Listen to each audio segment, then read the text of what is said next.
Good afternoon, and welcome to another episode of A Contagious Smile. I'm so excited because doing what we do, we have the opportunity to meet amazing people.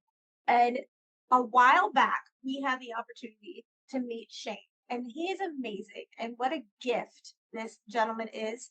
And I'm so honored to actually call him my friend because he is such a great person. He's a great human being and we've become friends, and I hope and pray that it's lifelong because he is literally just awesome.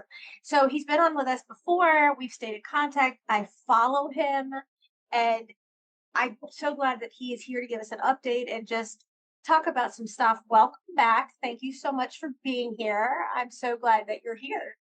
It's a pleasure, and I think the same about you. And thank you for calling me friend, and thank you for all the awesome things you said. I should come here more often. I feel really good now. Thank you. You have a welcome open door policy with me.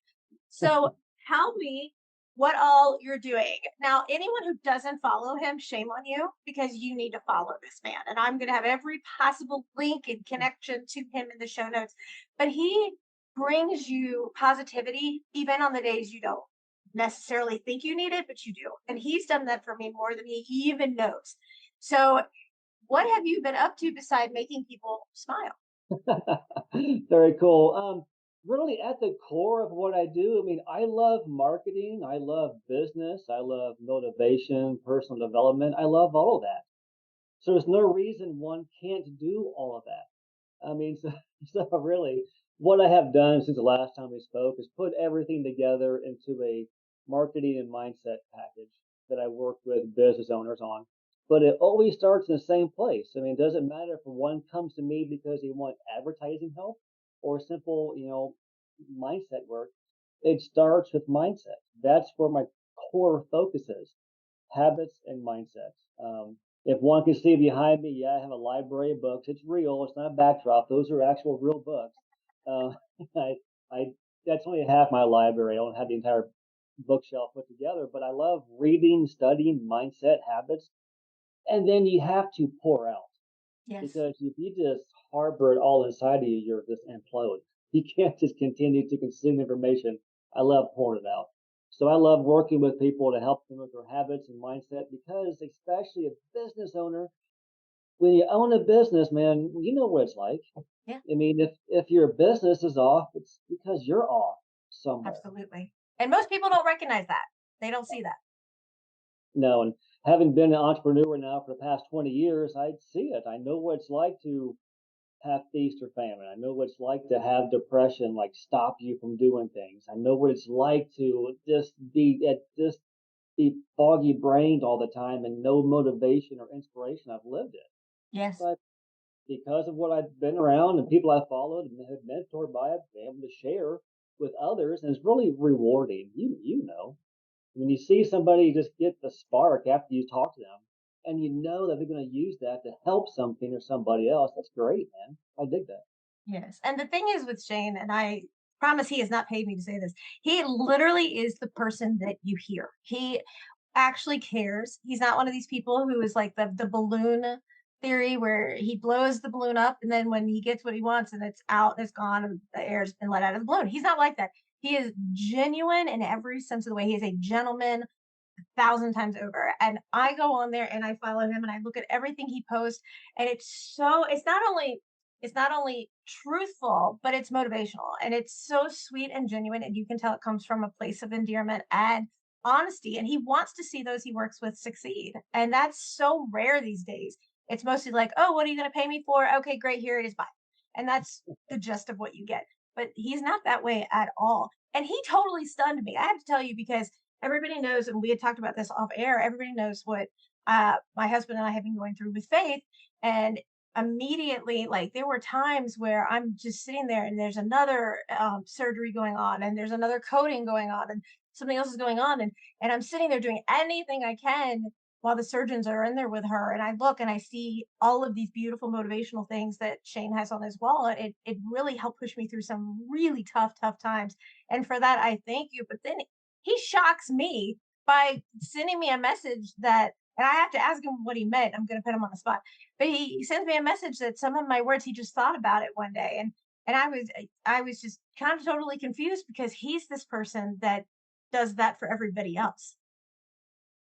What did I ask you? You told me that you were having kind of a difficult time and Never. I popped into your brain and some of the words I had said to you really Yes. and I was like, "What is he talking about?" Yeah. Like for example, everything you just said for the past few minutes. I mean, it doesn't bounce off. I hear it. I love it. It makes me feel great. I mean, I'm human. I still do depression. I don't want to say I go through the phrase I have depression. You do depression. You have to really try to be depressed. I still go through and do depression sometimes. And I've been through funks in the past year or so. And I just came across your feed and you popped in my mind. And just the nice things you said and the things I was able to work with your daughter and talk with her. I was like, that just made me feel just good. It just made me feel like so much better that day and kind of pulled me out of a funk. So that's what I think. It was genuine. I mean, it was kind of That's going through a funk, and you can probably go through my post or my reels and see kind of how I'm doing that day. yeah, yeah. How about, I mean, for those of you who are listening, how about Robin Williams? Oh, one of my What the favorite human beings on the planet, and people don't realize how genuine he is or was and what he did for so many people. exactly. Think about that, man. Like you can't help but smile, right? I mean, Right. so many laughs and just good-hearted moments and things, and he hung himself. He committed Yes. suicide. I mean, Right. so he committed suicide. So yeah, he you just don't know what another person's going through. So yeah, even though I'm able to speak and motivate, inspire, and help with companies and different things, I'm human. I still have human emotions. I still go through funks. So Right. yeah, sometimes that's even why a lot of these books I have, and something you had said before is like, yeah, oh, that's just awesome. It makes me feel like I'm making a difference in somebody's life. Yeah. That's why I was inspired. I want to tell you that. Oh, thank you. No, when I heard Robin Williams, it's one of those moments where it's like, "What?" And you reread it and you reread it, and it no, no way. Because Yeah, this is a man that literally went and hired homeless people to be extras on his movies. And he would tell the people, "Hey, you know what? We don't have a shortage of change. The craft services, all of the food stuff is for them. Bring your own food or go get your own food."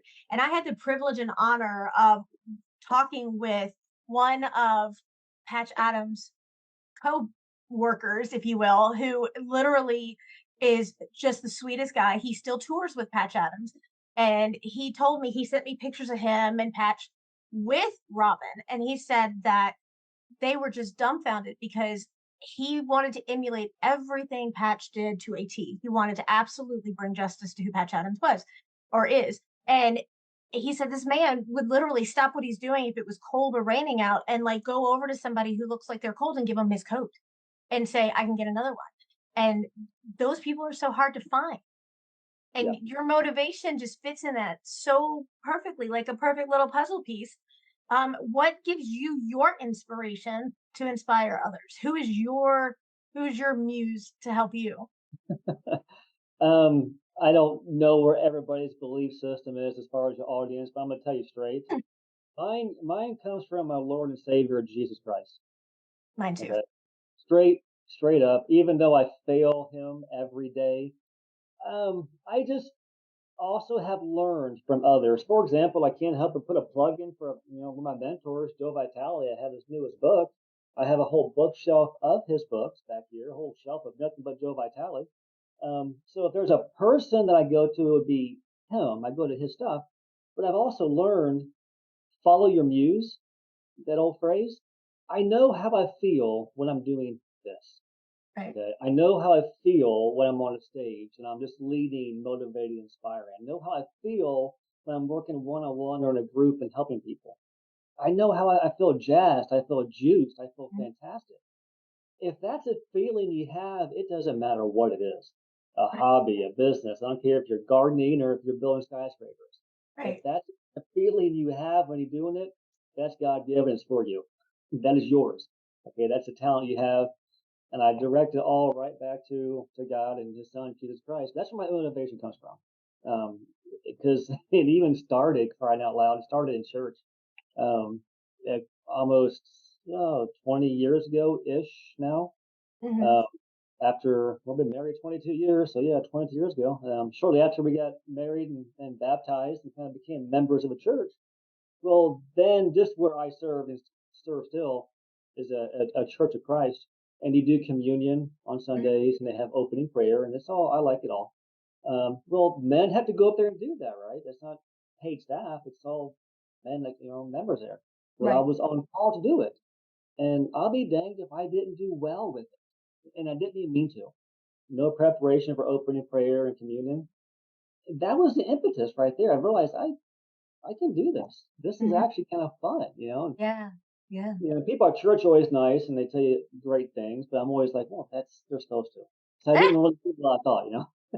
Right, right, yeah, absolutely. Tell people who hadn't listened and they need to go back and listen to original episodes that you've been on with us, a little bit about your backstory, which is so amazing to see how far you have come yourself. Oh, okay. As far as the accident of '99, This um, is blows my mind. Like, that's I that's it's how amazing. I refer to it now, the accident of '99, because on my Accident of 99. on my gratitude journal, which I have an app on my phone to have everything I'm grateful for, and I read every morning. I'm grateful that God saved me from the accident in '99. Mhm. Anyways, I'll keep it short and simple. Back in '99, I'm kind of dating myself. I'm old, but I was 22 years old when this happened, right? So it's a while ago. Anyways, I was a non-believer. And I also wasn't driving that night. Mhm. So I had no worries about how much I was drinking. Well, I drank entirely too much. And on the way back home, we was my now my wife, but my girlfriend and I were sitting in the back seat of this large work truck. And it was Mhm. my friend who was driving. It was his work truck. And we're sitting in the back seat. And as we were driving home, I began to climb out of the window of the truck. And then, as they say, they hit a speed bump and they stopped. Well, in that stretch of where I lived, there were no speed bumps. I was the speed bump. No fault to anybody but my own. I don't blame anybody for doing that. I joke with my wife for 22 years that she threw me out of the window so I'd be a mouthy or whatever. But it was my Good for own. Melissa. It was my own stupidity. But so, anyways, we were all inebriated. Nobody knew that they'd ran me over. And they had no idea. And once we got back to where I was living with my brother, they helped me in. I was run over by a truck, and I kind of got up and was walking back towards the truck, and they were helping me back to the truck and helping me upstairs. It wasn't like I was dead. I was talking, I was cursing the person I was driving. I guess I was aggravated. And my brother, who I was lived with at the time, when they went in and woke him up, they didn't know what to do. They knew I was kind of Right, beat up looking. right. He was older. My older brother was gonna wake him up. It's like midnight 30, and they said, "Hey, Shane, he fell out of the truck." And my brother looked at him and he said, "Just lay him down on the floor and let him sleep it off. He's fine." Nobody knew. When you have a head injury, nobody knew. Right, Well, I still joke about it today, but the next day I wasn't waking up. right. And and my dad, he was a great carpenter. Okay, my dad could like rebuild a deck because he's really good with his hands when he was here, but he's no physician, okay? But they called him the next day to come look at me. And of course, he had sage words of call an ambulance now. Right, And it did. And I had to go to two hospitals. The first hospital, they don't deal with head injuries. And no, mind you, nobody knew I had a head injury. They right, just knew that I wasn't moving. And once I got to the hospital and was x rayed, looked at, doctors were there and nurses were there, and I'm not awake for any of this. A lot of this I'm telling you is coming from people that told me what happened. They told everybody, look, he didn't just fall out and bump his head. The tires had to run over his head more specifically, because I had an aneurysm on, well, it's my right side of my head is where the bleeding was really bad, and the left side of my head, my brain, was bruised. Now think about that impact for a second. I got multiple black belts in martial arts now as well, yes. so I hit different areas, and And it because makes a huge difference. I think that helped you with your pain, not realizing how bad it was. really, yes, but think about that for a second. Both sides were injured from one accident. Well, obviously, I wasn't put in a vice and Right, squeezed. The tire ran me over, and they had no idea. So they right. had to do brain surgery for me to live. And to end that whole long story there, within a month, I was back at the gym working out a few days a week. Within a month and a half, I was working half days, and I mean, and this is 22 years or 25 years ago now is when it happened. And yeah, aside from multiple, you get headaches, okay, and that's kind of normal. I'll get migraines. I don't complain about any of them. It's just part of it. They may last a day, they may last 3 days. But in all reality, I've lived a normal life, man. I was go to the gym, go to work, started multiple companies, got full custody of my daughter, married, have been youth leaders and ministers and professional speaker, and got multiple black belts in martial arts. I mean, just a normal life, right? After all this. So that's why I say I thank God for saving me in that because I've been able to do so many things afterwards. How is your Yeah. daughter, by the way? How's she doing? Um, she is okay. She is 27 years old, and I'm a grandpa now. No, Um, congratulations. You don't look like a grandpa. Thank you. She calls, well, she can't really speak yet. She's like 16 months ish. But my daughter and granddaughter live here with us. Just the times we're in, so things happen, whatever, but they live here with us. And my wife and I kind of, raise her. My daughter works full time. Um, my son, he is in the Marine Corps. Uh, Yes, he just finished up with Marine combat training. good And looking boy. who are have been in the Marines or loved ones in the Marines, he is going for recon, which is special forces. Good for him. That's what he's Good doing. for him. I wanted to ask you because part of my history too. Do you believe that your martial art training helped you with all of the pain that you endured from the accident? It was actually backwards. I had the martial arts afterwards. You did it after. Oh Okay, I gosh, thought yeah. I started martial arts like 8 or 9 years ago. okay. I always thought you had it before because I did all my training prior, but I truly believe you get so accustomed to, your sparring and Yeah, that you really build up that tolerance. So like hitting you or hitting me isn't the same as hitting Joey Bag of Donuts because they're used to it. We're used to it and they're not. So yes. Yeah, it's and my son, he would tease me a lot with martial arts because if anybody were to meet me face to face, you probably can't tell too well here, but I have a pretty big nose, right? Just genetics, whatever. But my son, he's always funny about that. Now, martial arts, you were in it, you would wear gear. I mean, we have pads or whatever, and you yeah, could have the headgear, like a boxing headgear is what I wear. right. But there's headgear that has a mask, okay, Yes. plastic or a cage. I never liked it. Couldn't see that well with it. It was annoying. Okay, so I always ripped the mask off and I just use now a boxing headgear is what I use basically. Right. And it doesn't matter. I mean, I could be sparring. I got a second degree black belt in two different arts. So I mean, I do okay. I could be sparring a green belt. I get punched in the nose. I'm getting a bloody nose. It just happens. I mean, and Right. then my son is always like, "Dad, look at your nose. It sticks out like 3 inches past your face. What gets hit? Your nose. Wear a mask." Wow. Thanks, son. But no, it's and with martial arts training, so much fun. It I is so think much. Um, and at this point, I still getting back into training. I do more jujitsu now and less full contact. Actually, I think since the last time we spoke, I've had 2 seizures. So as I far as didn't. getting full contact, hitting the head, I kind of like, you know what? I think I'm done with that. At the Yeah. age of 46, I know enough to self defense. I'll just focus on jujitsu and Right. do kickboxing. That's not going to be as full contact, but still be a part of martial arts forever. Right. Um, See, the hard time I had, Shane, was when, I lost my arm and with the amputation, it was like, I used to teach and now how do I do that? Like I immediately started like getting back in my stances and working on my katas and things like that. And I'm like, I'm so used to being on a certain side and and it's like, how do I do that? What am I gonna do with my amputated limb? I mean, what am I gonna do? Like it looks like one of those things from the 90s, the little clown that when you hit it, it bounds down to the ground and like, what am I gonna do? And it was very hard for me to accept mentally for a long time because you put so much of your heart and soul. There is extreme dedication and training in martial arts. A lot of people don't realize the dedication that it takes and the focus that it takes. And then to literally be like, how am I going to do this now? How would I do this? It's tough. I can imagine it's more of a mental game for you. Hmm. Not to go down a side tangent, but that's what's going on. I've never had to, I have my limbs, so I can't even say I know what that's like. But I would ask you, have you heard of Bill Wallace? I've heard of the name, I haven't really researched. Okay, and I have one of his black belts. He was really big back in the 70s and 80s, and he was working with Chuck Norris and part of his team. I mean, he's an undefeated kickboxer at his time. Anyways, short story with him. While he was in the Air Force, he blew out his right knee.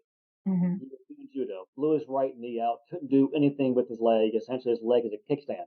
Okay. And he still loved martial arts. And what does he do? He devised a system. It's called a superfoot system. That's one of the black belts I have where you only use one leg, three kicks. Seriously. Wow. His right leg is a kickstand, essentially. One leg he's using to kick with, three kicks. You know the kicks, roundhouse, Right. side kick, tuck. Yeah. Those are his only three kicks in his whole system. And his black belt test was a 3.5 hour test I was there for. Three kicks. Okay. Yes, Wow. you do a left, right, left combination for your hands, but when I'm telling you this, he simply devised a way that he can Yeah. use everything he needs to learn and do. You can keep somebody at bay with your feet alone. I mean, Absolutely. I would totally just switch sides and whatever limb is there, that Yeah. would be my fighting side, and I would just master that whatever leg it is, left or right. I'm good left side. That's how Yeah. it's. I would make that my left leg kick is a jab. It's so fast. Do the Right. same thing. That's how I would do it for you. I would just train. You know what? Some katas won't work. You don't need that kata. It's Right. simple. Yeah. I got one of those, they call them Bob, I call it Dax, where it's the big life size, man. And I think my punch has gotten a lot stronger. Like I used to compete and I would break boards and concrete and things like that. But I Yeah. think my punch has gotten a lot stronger because I'm like just angry internally about the fact of losing my limb. And so I go and I just kind of hit it, and Faith is like, I'm going upstairs. Bye. Like she's she's like, okay, mom, bye. But it's like I'm not going to give up all of it. And it's not just a training. A lot of people think it's just learning how to physically defend yourself. It is such a mindset. It is such a way of life. Like it incorporates your entire way of life. It's not just self-defense or being cool or so many people look at it different ways. It's a way of life. Like you live your life in honor and in your training. It's a lot of folks who are maybe going down a rabbit hole in audience, but it's leadership. Hmm. It's confidence. And when I had earned my first black belt, I don't know, 4 or 5, 6 years ago, whenever it was, as even as an adult black belt, you had to basically write a paper as far as how your black belt process helped you and what it did for you, and then stand in front of the class and read it. I mean, Hmm. that was like whatever, 36, 7 years old, whenever it was.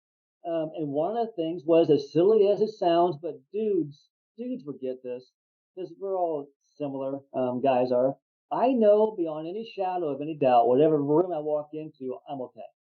I'm not saying I can take everybody. That's not it. I have self defense. I Yes. know if something goes awry, I'm gonna be okay. And now, as a dude, we think about that. We walk into whatever, we walk into a store, we walk into a room, we walk into a stadium. You kind of think, well, if somebody gets all crazy and attacks, well, I know what to do. I will. I will know what to do, and I can live to see another day. That's Right. the confidence I have from. That's a whole mindset thing. Mhm. Absolutely. Yes, 1,000%. 1,000%. Tell us about what you're doing right now. How can you reach out and be who you are for people who are listening? Excellent. And since the last time we spoke, I have, and this came to me through prayer because, of course, I meditate and pray. But it's called the Four Square Marketing Method. And you think about that, it's okay, it's a marketing thing. Well, everybody's stuff's a little bit different. I specifically work with small business owners, and here's what I do: the Four Square Marketing Method. The first square, just picture the old game Foursquare. Yeah. And if the kids play that, he bounce the ball into the four squares, and there's four squares. Well, in each square, you have different things you're working on. The first square is habits and mindset. That's where I start. I mean, that's my coaching and consulting package. Boom, habits and mindset. Everybody can work on that. I can work with a person and help them pretty much increase their revenue 30% by only working on habits and mindset. As a business owner, it's important. Yes. And if those of you in the audience who own a company, it's important. Think about it. I mean, if you're constantly walking around stinking thinking you got poor habits and you spend money as fast as you make it, you have no spirituality, your diet is horrible because you're eating nothing but junk food and micro processed food, therefore you got brain fog. I mean, all the things, right, that we just Yeah. do and don't think about. Let's work on these 7 areas of life. Awesome. The second square is that's going to be strategy. You got your habits and your mindset, sweet, we're cool, above the shoulders, we're good now. Let's work on your strategy. You have a strategy for your podcast. This doesn't happen by happen chance. I mean, you have a strategy. Right. Let's put together a strategy. The third one is implementation. Now, that's great. We can plan our goals all you want to do the strategy and do the thing, but until you implement, nothing happens. Right. Okay. You can have all the goal books you want, but if you don't implement, nothing happens. And with what I also do is I've done for you marketing, digital marketing system as well, if they so inclined. And then the last square is track and scale. That's why I say I start with the mindset and habits. I got a whole separate program just for habits and mindset work. And then when I work with a business owner, well, then I incorporate the four square marketing method. So I mean, that's where I go. You would think it's multiple things, but it's one large system. And I took out the first section and made that its own 90-day program for people who aren't interested in business school. You also coach. Yeah, I coach. Do one-on-one coaching, and it's for habits and mindset, and it's over the 7 areas of life. For that one, and this is I'm not trying to plug anything. I just this is more like me But you should. what I'm doing. Dodge. Think about a wheel. If those of you in the audience, think of a wheel. Mhm. Now the wheel has 7 spokes. Right. Okay, it's a bicycle wheel has 7 spokes. Okay, and each spoke is an area of your life. I mean, we only have 7 areas. We don't think about it, but until you do think about it, you realize, oh crap, you're right. Well, the 7 areas. I mean, the first one's mindset, your mental. Then you have spiritual. Then you have physical. Then you have family. Then you have financial. Then Mhm. you have career. Then you have personal. Mhm. That's the 7 areas of our life. All of your life fits in there.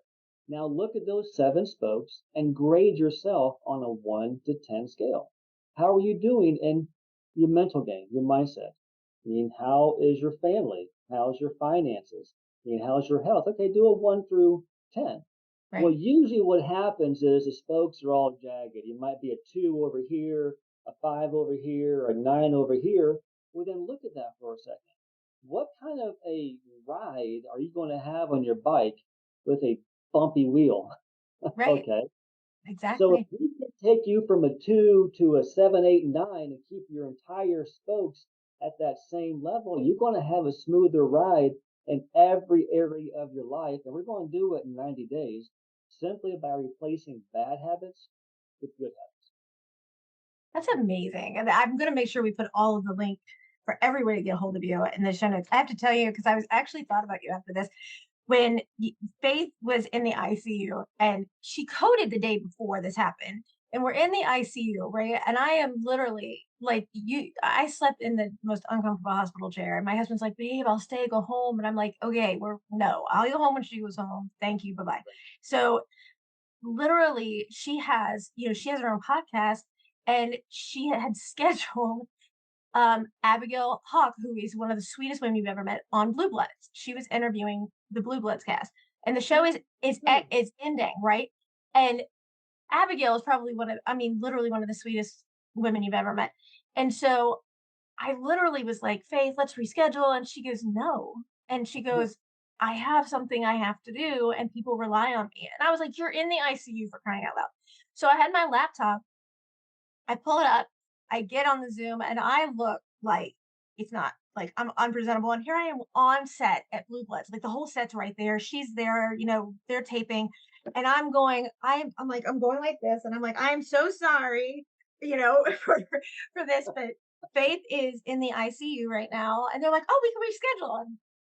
And she's like, no, I'm good, I'm here, and you see like so many there's like 50 tubes and wires coming out of this kid, and she goes, hi Abigail, so nice to meet you, thank you for taking the time to come on and talk with me. And I said, I'm so sorry, there's no background. And it's her in the ICU bed, and Right. she just was like on and on and on, and I was just like, who in heaven's name has a right to complain about a doggone thing?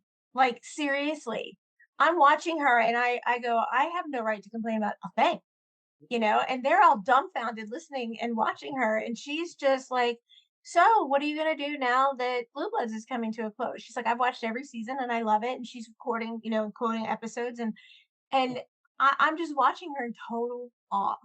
And it just dumbfounded me. And I thought about your accident and everything that you went through. And you sit there and look, and I just looked at her, and when we got done with the interview, and she looks at me and goes, "What?" And I said, "Do you know you coded yesterday? Like, do you know that your stomach is wide open, like completely from stem to stern, wide open? You're in multi-organ failure. You're now, you have kidney disease now. I'm in the process of learning if I can start the transplant procedure and for a protocol." And she's just like, "I have a responsibility to get my show out." And I'm just, how can anyone complain about a doggone thing? That's so true, and that she has such an awesome purpose. I mean, how many Yes. people could she really help, and is she touching lives right now that we don't even know? Well, she just put out her 5th book, and people actually comment to her constantly about how she's been so motivating. And I this is hilarious, and she get kinda mad if she heard me say this, but we've been going back multiple times a week to the hospital for labs and things like that. And she goes in and she's getting lab work done, and she doesn't know this lady, and she's talking, and the lady goes, "I know you." And she goes, "You do?" And she's like, "I do." And she keeps talking. She's like, "I don't know where I know this girl from." And no idea.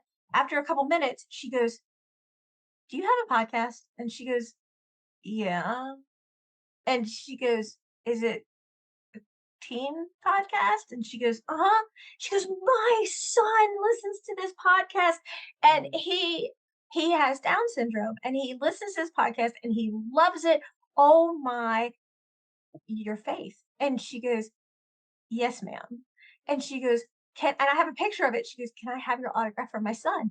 And I don't want to put it out because it's kind of embarrassing, because Shane, she's giving an autograph on a paper towel from the lab paper right in front of like a bunch of urine samples and blood samples. She's standing there and she's autographing. And I said, "Do you realize how much you help people? I mean, just your tenacity is so amazing." And to her, she just doesn't see it. She's like, "I don't want to be famous. I just want to help people." And I don't see what people see. I just see me talking. And she doesn't get it. the great ones, that's how they think, and she Mhm. is one of the great ones. That's the thing she's doing is so natural and so easy for her, where a lot of people are like, "I can't even see myself doing that." She's like, "What? It's so easy." Yeah, that's her. That's who she is, man. That's Yeah. so awesome. Thank you for sharing. That's great. Yeah. No, I mean, and In then the she has hospital bed, she wires popping out of her doing a podcast. I love it, man. I know. And then she gets people like Dance Mom Abby Miller sent her a message wanting her to interview her. And I tell her, I said, "You have all these people." Dermot Mulroney, who you and I are the same age, and for Valentine's Day sent her a message asking to be for his Valentine's. And I'm like, my husband's not going to come close to this. Like, how is he going to get anything close to this kind of a Valentine gift? And Right. I'm looking and I'm like, how are you not just like, and she goes, "They put their pants on just like I do." And she goes, "They're no different than me." And I said, "But this is a big Hollywood movie star." And she goes, "It's a job." And that's how she looks at it. And she's like, "Okay." So they come on, and she goes, "I didn't reach out. They reach out to me. They want me to interview them." And they put their pants on just like I do. And some of them might have more followers than them. So what? And I was like, That's that's the interesting. mindset this generation, for her generation, need. Absolutely, it's a whole other tangent there, but you're right. But it made me think of something. See, we're born without limits. We don't have mental constructs when we're born. Right. I think science and doctors have said we'll be afraid of loud noises and the dark, maybe, are only two actual fears that we have as babies. Right. Everything else we learn. Hmm. She just has able to block out all that nonsense. She didn't have to unlearn a thing. She Yeah. just is already there, basically enlightened, as one might say. Yeah. That's so cool. I love And it. you actually have spoken with her, and she Yeah, just thought the world of you. She thought you were so cool. She's like, "He's awesome and he's so cool." And I was like, "That was really nice." And she was like, "No, he's really, really nice." And then I told her about your accident, and she goes, "He was a speed bump?" And then, at first, remember she's a little cognitively delayed, and then I Yeah. remember it was like a couple weeks later, we were driving, we went over speed bump. She goes, "That wasn't Shane." I was like, "What about? No, it wasn't Shane." But I mean, guys like you, like Faith, are what makes this world different. And this world today is nothing like it was when we were younger. It's Oh so gosh, no. different. It's so scary. It is such a scary place and time right now. It is. I don't want to focus on that, but you're right. You can't help it. Just try to stay in your world and just make your world a better place. Because when you make your world a better place, you're kind of making the world a better place. Right. I tell her, make one person smile a day. It doesn't cost you a thing, and it really makes a huge difference in someone's life. You don't know what they're going through. You have no idea. And you just doing that one thing can make a world of difference for someone. What is your advice out there for everybody? Oh, this is something I was just talking the other day about. Very simple. We don't hear this enough. A lot of times we have this desire, this whatever it is, this desire, it just this thing inside of us you dreamed about. I don't care if it's been there 10 days or 10 years or 50 years. This desire for something, whatever it is, it wants you the same way that you want it. It's yours. It's already yours once you begin moving towards it. So whatever it is that it's there on purpose. Okay. That's basically the divine God, the universe. I say God. Absolutely. God gave it to you. That's for you to step into and make it happen. If the way was impossible for you to achieve it, you wouldn't have that desire. Therefore, whatever you want wants you back. So how do you begin? How do you help somebody begin? Oh, gotcha. But how do you begin? You just have to take the first step. You don't have to see 200 miles down the road. Now, I'll take the analogy from Jack Canfield. For example, Yes. drive from New York to California in pitch black darkness. But all you need to see is a few hundred feet ahead of you at the headlights. You just need to take the first step. That first step could be as simple as writing down a goal card. The next step could be as simple as reading a book because it'll give you an inspiration. Find somebody that does or has already achieved whatever it is you love and want to do so badly. Find that person, read that person's book, watch the podcast, listen to the podcast, watch the YouTube, Yeah. kind of follow that individual because if you do similar steps, you're going to get similar results. But it comes down to the very first step. Absolutely. I would like to have you on more often. You can't go this long without. I know we've had so many life changes between us going Yeah, on, and I'm so glad that the kids are doing amazing. I can't believe you're a thank grandma. you. I Oh, so awesome to hear about Faith. My gosh, what an awesome person she is. Wow. thank you. I'll make sure that you send her your regards, and I Yeah, want to make sure I have. I think I do, but I want to make sure I have every which way to link to you. Everybody needs to check him out. Everybody needs to go and start following him because he gives you such inspiration. And and what annoys me more than anything is like my husband will get in bed and he just scrolls and scrolls TikTok in it. And I'm like, no, no, like that's ridiculous. But during the day, take 5 minutes, go look at Shane's website, go look at Shane, and it's the Shane Boyd because there's also an athlete with your name. But correct. go check him out. Look at his positivity. Like who doesn't need more positivity in their life? I don't care who you are, you need it. So his videos are only a couple minutes at most in length, and they just make you feel good. They make you feel better about yourself. So who doesn't need or want that? So you should every day get up. Thank God you got up that day because some people didn't, and you should check out Shane's moment of happiness of the day. Seriously. Moment of happiness. I am going to write that down and steal that. I can guarantee it. Well, I am glad You I could might help. hear that again. Gotcha. Yeah. As far as my Instagram handle, it's the Shane Boyd. That's not for vanity. There's a football player in Canada, Shane Boyd. There is. The Shane Boyd is where you're going to find me on Instagram. Facebook's, I mean, I had to do a different Shane Michael Boyd. You just do Shane Michael Boyd. I'll find me there somewhere. Website is for my business side is theshaneboyd.com. And then for habits and mindset, I try to keep that one simple too. It's newhabitsnewlife.net. And we're going to have all that out there for everybody to click on for you. But again, follow him.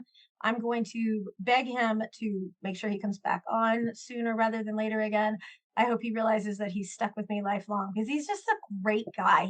He's a good person. He's genuine, and those are so far and few between these days. And I just want to thank you for your friendship and your genuality and just being a gentleman. And my best to your amazing son, Ra, and your daughter and her cute little one, and your wife, Melissa.